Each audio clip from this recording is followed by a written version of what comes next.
Good afternoon, students. Few of the last topic that are remaining amongst those topic is postal ballot. This is fifth unit. So, what is a postal ballot? With respect to a company or a shareholder, we will study that. Now, postal ballot, postal ballot under Companies Act 2013, it says Section 110, Rule 22 of the Companies Management and Administration Rule 2014 deals with postal ballot. Number one, the postal ballot means voting by ballot, post or any other electronic means like email or other means. Now here I will brief you a little, students. Postal ballot वहां पे इस्तेमाल होता है जहां पे मान लो दूर दूर जगह सब शेयर होल्डर्स बैठे हुए हैं.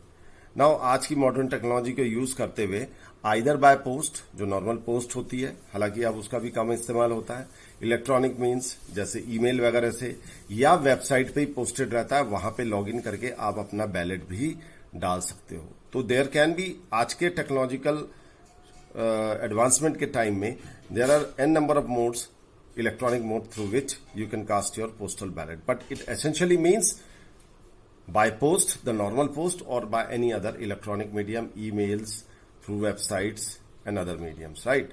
So postal ballot business, a company shall transact the following business only by means of postal ballot, that is like alteration of objective clause of the memorandum. यानी कि कंपनी के ऑब्जेक्टिव को बदलना है तो इसके लिए वोटिंग करानी पड़ेगी और इसके लिए पोस्टल बैलेट का इस्तेमाल किया जा सकता है. Here we are talking about कि क्या क्या काम हम पोस्टल बैलेट्स के द्वारा यानी कि वोटिंग करवा सकते हैं पोस्टल बैलेट के द्वारा.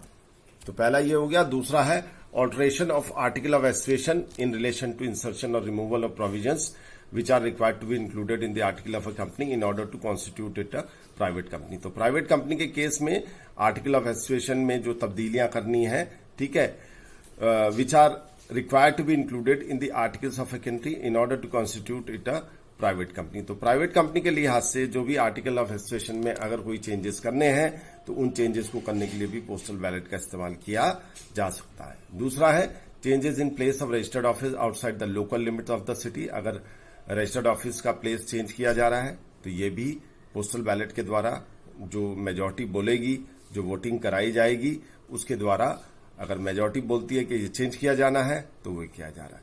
पोस्टल बैलेट के द्वारा student you have to understand what we are doing. We are making the share holder cast their vote, और जो मेजॉरिटी कास्टिंग होगी, जो वोट्स मेजॉरिटी में तादाद में मिलेंगे, उसी के आधार पर डिसीजन लिया जाएगा. Next is change in object for which a company has raised money from public through prospectus and still has any unutilized amount of money so raised. यानी कि जिस पर्पस के लिए लोगों से पैसा इकट्ठा किया गया था शेयर होल्डर से, उसको उस मनी को यूटिलाइज करने के बाद भी पैसा बचा हुआ है, तो उस पैसे को हमें किस काम में लगाना है, तो इसके ऊपर भी वोटिंग कराई जा सकती है और पोस्टल वोटिंग के द्वारा ये वोटिंग कराई जा सकती है. उसके बाद issue of shares with differential right to voting और डिविडेंड, यानी कि शेयर्स जिसमें कि डिफरेंशियल राइट्स हो, यानी कि शेयर होल्डर्स के अलग अलग राइट्स हों, उसके ऊपर भी वोटिंग कराई जा सकती है कि ये डिफरेंशियल राइट्स होने चाहिए या नहीं होने चाहिए. डिविडेंड पेमेंट में भी डिफरेंशियल डिफरेंसेस होने चाहिए या नहीं होने चाहिए राइट्स को लेकर, अलग अलग कैटेगरी ऑफ शेयर होल्डर्स की.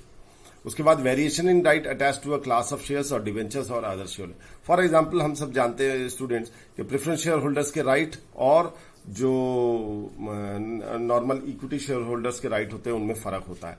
तो इससे रिलेटेड अगर कोई डिसीजन मेकिंग करनी है तो इसके भी ऊपर वोटिंग कराई जा सकती है और ये भी पोस्टल बैलेट के द्वारा कराई जा सकती है. Then buyback of the shares, ये हम ऑलरेडी कर चुके हैं ये टॉपिक कि कंपनी अपने शेयर्स वापस खरीदती है तो इससे रिलेटेड अगर कोई डिसीजन मेकिंग है तो उस पर भी वोटिंग कराई जा सकती है. इलेक्शन ऑफ अ डायरेक्टर को भी इलेक्ट किया जा सकता है बाय पोस्टल वोटिंग. उसके बाद सेल और होल और substantial the whole of an undertaking of a company, यानी कि कंपनी का कोई सब्सिडरी है या कोई उसका पार्ट है जो कि हमें बेचना है, या हिस्सा है, कोई ऑफिस है, ठीक है, पार्टली और होली अगर उसे बेचा जाना है तो उससे रिलेटेड क्या डिसीजन मेकिंग होगी, उस पर पोस्टल वोटिंग कराई जा सकती है. देन गिविंग लोन्स और एक्सटेंडिंग गारंटीज और providing security in excess of limit को एक्सीड करते हुए अगर किसी कारण किसी को लोन देना है या गारंटी को एक्सटेंड करना है, किसी के लिए मान लो कंपनी ने गारंटी ले रखी है उसे एक्सटेंड करना चाहते हैं, तो ये डिसीजन मेकिंग के सवाल है और इन सारे सवालों पर पोस्टल वोटिंग कराई जा सकती है और जो मेजॉरिटी बोलेगी उसी को लागू किया जाएगा। उसके बाद कंपनी में transact any other business by postal ballot instead of transacting at a general meeting except, यानी कि ये सारे मुद्दे, इन सारे मुद्दों पर पोस्टल वोटिंग कराई जा सकती है एक्सेप्ट फॉर दीज थिंग्स, इन पे पोस्टल वोटिंग नहीं करा। अब जो पॉइंट आएंगे उसमें पोस्टल वोटिंग नहीं कराई जा सकती। कैसे? द ऑर्डिनरी बिजनेस, जो रोजमर्रा के बिजनेस होते हैं वो नॉर्मल वोटिंग के द्वारा ही होगा। Any business in respect of which director और auditors have a right to be heard at any meeting, यानी कि वो कोई मुद्दे जिनमें कि डायरेक्टर और ऑडिटर्स की सुनवाई होनी है, ऐसे मुद्दे भी पोस्टल वोटिंग के द्वारा नहीं कराए जा सकते।